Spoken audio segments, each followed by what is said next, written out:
안녕하세요, 산가람입니다. 오늘 산행을 마치고 내려왔는데요, 여기 근처 마을에 있는 어떤 노인분과 버섯 얘기를 나누다가요, 그 노인분께서 자기 마을 동구박 앞에 있는 느티나무에 어떤 버섯이 자라고 있답니다. 그래서 그 버섯이 어떤 버섯인지 궁금하다고 말씀을 하셔서 지금 그 노인분과 함께 그 느티나무로 한번 가보겠습니다. 할아버지랑 지금 그 느티나무에 왔거든요. 버섯이 자란다고 하는 그 느티나무에 왔는데요, 보세요. 엄청나게 발생이 되었습니다. 할아버지, 이 버섯이요, 이름은 아카시 흰구멍버섯. 옛날에는 아카시 제목버섯이라고 했는데 이제 그게 명칭이 바뀌어 가지고요, 아카시 흰구멍버섯입니다. 아시겠죠? 아카시 흰구멍버섯. 아카시 흰구멍버섯이 계속 오랫동안 이렇게 해마다 이 보세요, 죽은 거 있죠? 여기에서 다시 또 균사가 퍼져서 이렇게 계속 빙 돌아가면서 나중에 발생을 합니다. 자, 그러면 이 느티나무는요, 아마 10년 내에 이 느티나무는 쓰러지게 됩니다. 나무를 썩이면서 성장하는 버섯들이 있거든요. 자, 그것을 목재 부후균이라고 하는데요, 이 아카시 흰구멍버섯은 목재를 부후시키는, 다시 말해서 목재를 썩이는 능력이 너무나 뛰어난 버섯이에요. 자, 지금 느티나무가 살아있는데요, 균사가 붙어서 점점 그 나무를 좀 더 썩게 만들고 또 이 버섯이 성장하고 또 썩게 만들고 그렇게 하면서 성장을 하는 겁니다. 보니까 아주 수령이 제법 오래된 것 같은데요, 이 느티나무를 살리시려고 하면 여기 있는 아카시 흰구멍버섯을 제거를 해줘야 됩니다. 마을 입구 같은 데 보면 아주 큰 수령 200년, 300년 된 이런 느티나무를 자주 보거든요. 근데 그 밑에 보면 이상하게도 이런 아카시 흰구멍버섯들이 많아요. 그것도 마을 보호수로 지정이 되어 있는데요, 그런 경우에는 그 느티나무, 다시 말해 그 보호수를 살리기 위해서는 이 아카시 흰구멍버섯을 제거를 해줘야 됩니다. 그렇지 않으면 이 버섯이 이 큰 느티나무를 쓰러뜨리게 되는 겁니다. 마을에서 의미있게 생각하는 그런 느티나무라고 하면 반드시 여기에 있는 이 버섯을 제거를 해줘야 됩니다. 그런데 할아버지, 이게 나무에게는 이렇게 정말 해롭거든요. 마치 어찌 보면 암보다 더 무서운 존재일 수가 있는데요, 이게 또 사람에게는 아주 좋아요. 어떤 약속이냐고요? 말씀 크게 하셔도 괜찮아요. 예, 이 아카시 흰구멍버섯은요, 일단은 할아버지처럼 나이 많으신 분들이免疫力이 엄청 약하시잖아요. 그죠? 몸에 기운도 없고, 기운이 없으면 입맛도 없고, 또 입맛이 없으면 또 기운이 없고, 계속 악순환이 되거든요. 그게 대부분 면역력이 부족해서 생기는 경우가 많아요. 그래서 그 면역력을 올리는데 이 버섯이 많은 도움을 줍니다. 면역력이 올라가게 되면 감기도 잘 안 걸리게 되고, 몸에 들어오는 바이러스도 잘 막아주겠죠. 그죠? 면역력을 올리는데 아주 큰 도움을 주는 것이 이 버섯이고요. 그래서 이 버섯을요, 균사라고 하면 이 버섯에 있는, 쉽게 말하면 곡물로 말하면 씨앗이죠. 이 버섯의 씨앗이라고 아주 미세하게 우리 눈에는 보이지 않아요. 그런데 이제 현미경 등으로 관찰해 보면 보이거든요. 그래서 그 균사를 농가에 보급을 했어요. 나무에 균사를 심어 가지고 일부러 키워요. 그렇게 키운 버섯을 장수버섯이라고 하는 거예요. 원래 이 아카시 흰구멍버섯을 다른 이름으로 장수버섯이라고 하거든요.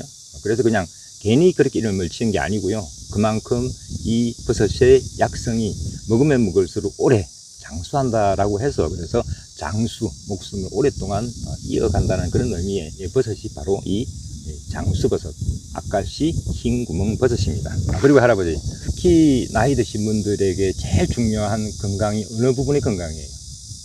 뭐 암도 무섭기도 하고 암도 안 걸려야겠죠. 근데 그것보다 중요한 것 중에 하나가 혈관 건강이에요.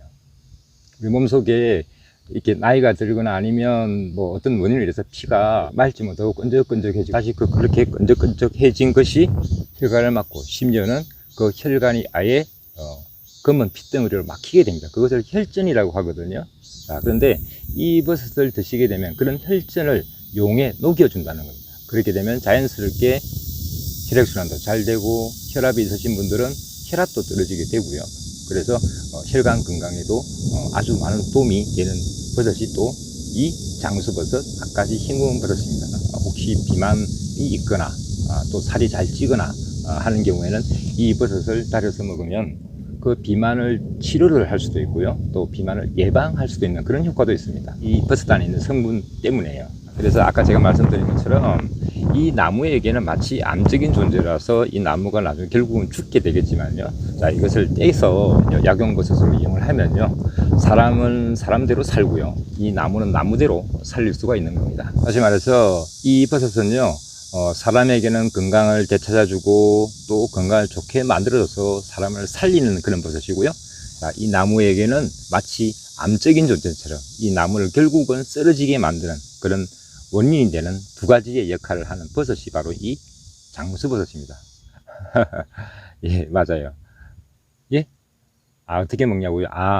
예, 이것을 정전가위라든가 그런 것을 가지고 이 버섯을 떼서요. 물에는 씻지 마세요. 그래서 이물질이라든가 뒤에 나무에 붙은 부분, 그런 부분들만 제거를 하고요. 그리고 집에 그 찜기 있으시죠? 그죠? 그 찜기에다 물을 넣고 물이 팔팔 끓잖아요. 그때 찜기에 넣고 한 5분에서 10분 정도 찌세요. 버섯을 왜 찌냐고요? 근데 할아버지, 이 버섯은요, 사실은 영양 성분도 많고 여러 좋은 양미적인 성분들이 많이 들어있는데요. 그래서 그런지 벌레들이 너무나 쉽게 껴요. 그래서 이걸 제대로 다 말리지 않거나 또는 말리는 과정 사이에 있어서도요, 벌레들이 발생을 해서 나중에 이 버섯을 못 먹게 돼요. 그래서 찜기에 한 5분에서 10분 정도 쪄서요, 찐 것을 꺼내 가지고요, 꺼내서 약간 식었을 때 정전가위를 가지고요, 우리 손톱 크기만한 크기 있죠. 자, 그렇게 다 자르세요. 잘라 가지고 햇빛에 말려도 좋고요, 뭐 그늘에 바람이 잘 부는 곳에 말려도 좋습니다. 안전하게 말려 가지고 병이나 이런 곳에 넣어두고 차로 드시도 되고 또는 달여서 드셔도 돼요. 얼마만큼 먹냐고요? 예, 그것은 그냥 이렇게 생각하시면 돼요. 2리터 있죠. 왜 생수병 보통 보면 1.8에서 2리터 정도 되죠. 그죠? 그러면 그 정도 물의 양을 붓고요. 자, 이걸 아까 손톱 크기만한 작은 거 있죠. 자, 그것은 30g. 30g이라 하면 정확하게 재기 힘들기 때문에 그냥 한 줌 정도라고 생각하세요. 그러니까 손에 한 줌 정도. 예, 그 정도 넣고 끓이시면 돼요. 할아버지께는 제가 설명을 다 드렸고요. 시청자님들에게도 이 버섯을 한번 소개해 드리겠습니다. 자, 이 버섯의 명칭은 과거에는 아까시 제목버섯이라고 했거든요. 근데 지금은 아까시 흰 구멍버섯으로 개칭이 되었습니다. 주로 자생지는 이렇게 동네에 있는 느티나무라든가 아니면 아카시나무, 옛날 말로 하면 아카시아 나무겠죠, 그죠? 자, 그런 나무도 있고요. 또 산을 가보게 되면 산에 참나무라든가 그런 그루터기에서 많이 발생을 합니다. 그럼 우선 모양을 한번 보겠습니다. 자, 보세요. 원래 이 아카시 흰 구멍버섯도 유균 때는 더욱더 이 부분들이 아주 노랗습니다. 이렇게 한층 한층 성장한 이런 흔적이 남게 됩니다. 그리고요, 좀 더 성장을 많이 하게 되면 위쪽 부분에 기부 부분이 불룩하게 이렇게 올라가고 또 때로는 큰 사마귀 같은 것들이 붙기도 합니다. 그 다음에 전체적인 색깔은 약간 검붉은색이고요. 그 다음에 나무와 붙은 부분은 이렇게 이끼가 붙어서 이렇게 초록색으로 보이기도 합니다. 안에 자실층을 보면요, 저 안쪽은 약간 크림색 또는 아이보리색으로 보이고요. 여기 있는 노란 부분은 현재 성장을 하고 있기 때문에 지금 경화가 덜 돼서 약간 만져보면 말랑말랑합니다. 그리고 제가 이 버섯의 단면을 보여드리기 위해서 한번 잘라봤는데요. 자, 보세요. 자, 이것이 그 단면입니다. 약간 코르코질, 다시 말해서 가죽질 같은 느낌이 들고요. 그래서 나중에 쪄서 자를 때도요, 약간 이 뻑뻑한 느낌이라고 하죠, 그죠? 복제의 어떤 그 목질의 느낌보다는 가죽질이거나 코르코질의 그런 느낌이 강합니다. 자, 보세요. 통통하죠, 그죠? 그런데 이 아카시 흰구멍버섯의 채취 시기는요, 요 윗면이 이렇게 노랗게 그리고 말랑말랑하는 부분들이 많을 때는 채취하기는 너무 빠릅니다. 그래서 지금 이 버섯처럼 빨간색 부분들이 거의 이까지 다 내려왔을 때, 지금 이 버섯들 같은 경우에는 그 성장을 약간 남기는 했지만 그래도 채취해서 약용버섯으로 이용할 수 있는 정도의 크기로 성장을 한 겁니다. 편목영지버섯과 많이 혼돈을 합니다. 자세히 보게 되면 편목영지버섯 또는 영지버섯들은요, 이 기부가 다릅니다. 근데 여기에 있는 아카시 흰구멍버섯은 보면 기부 쪽이 불룩해지면서 이렇게 성장을 합니다. 근데 영지버섯은 이렇게 불룩해지지 않거든요. 그래서 버섯 자루에서 나와서 그대로 평평하게 이렇게 부채꼴로 성장을 하는 것이 보통 일반적인 영지 형태고요. 그리고요, 이 아카시 흰구멍버섯은 목재 부성이 아주 뛰어납니다. 쉽게 말해서 나무를 썩이는 능력이 정말 탁월합니다. 제가 아까 할아버지한테도 설명을 드렸는데요, 이 큰 느티나무도 쓰러지게 됩니다.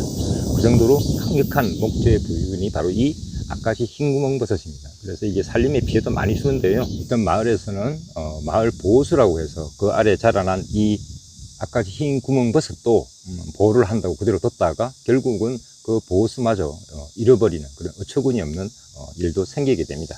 아주 큰 피해를 입히기도 하지만요, 우리 인간에게는 또 이처럼 또 이로운 약용버섯이 없습니다. 많은 유효성분이 들어있고요, 그리고 아주 뛰어난 약성을 발휘합니다. 대표적으로 꼽아보면요, 면역력 증강에 아주 좋습니다. 특히 나이 드신 분들, 노인분들의 기력이 없으신 분들, 그런 분들의 면역력을 올려주는데 아주 큰 역할을 하고요. 항종양 저지율도 약 40%에서 70%에 달하고요. 이 버섯은 또한 혈전을 용해시키는 능력이 아주 탁월합니다. 그 혈전을 녹여줍니다. 그런 혈전을 용해시켜 주게 되면 당연히 혈액순환이 잘 되게 되고요. 그리고 혈압을 내려주는 역할도 하게 되는 겁니다. 그리고 항염작용도 뛰어나고요. 특히 또 항바이러스 작용도 아주 우수합니다. 예를 들면은 농사 지으시는 분들은 아마 아실 텐데요, 감자를 심어보면요, 감자가 어느 날 수확을 했는데 감자가 모자이크처럼 툭툭 터져 있어요. 자, 그것은 감자 바이러스에 의해서 해를 입어서 그런 현상이 나타나는 거거든요. 그런 감자 바이러스를 억제하고 유지하는 역할을 하는 성분도 이 버섯에 들어 있습니다. 그 정도로 항바이러스 작용도 아주 뛰어납니다. 그리고요, 또 하나가 있는데요, 현대인들이 많이 고민하는 비만 문제, 비만의 치료와 예방에 관해서 아카시 흰 구멍버섯의 추출물로 특허까지 나와 있습니다. 그 정도로 비만의 치료와 예방에 효과적이라는 것을 알 수 있습니다. 자, 오늘은 아카시 흰 구멍버섯을 만나보았는데요, 오늘 영상 여기서 마치겠습니다. 유튜브로 건강한 세상을 꿈꾸는 약용연구 실천가 산가람이었습니다. 시청해 주셔서 감사합니다. 늘 건강하세요.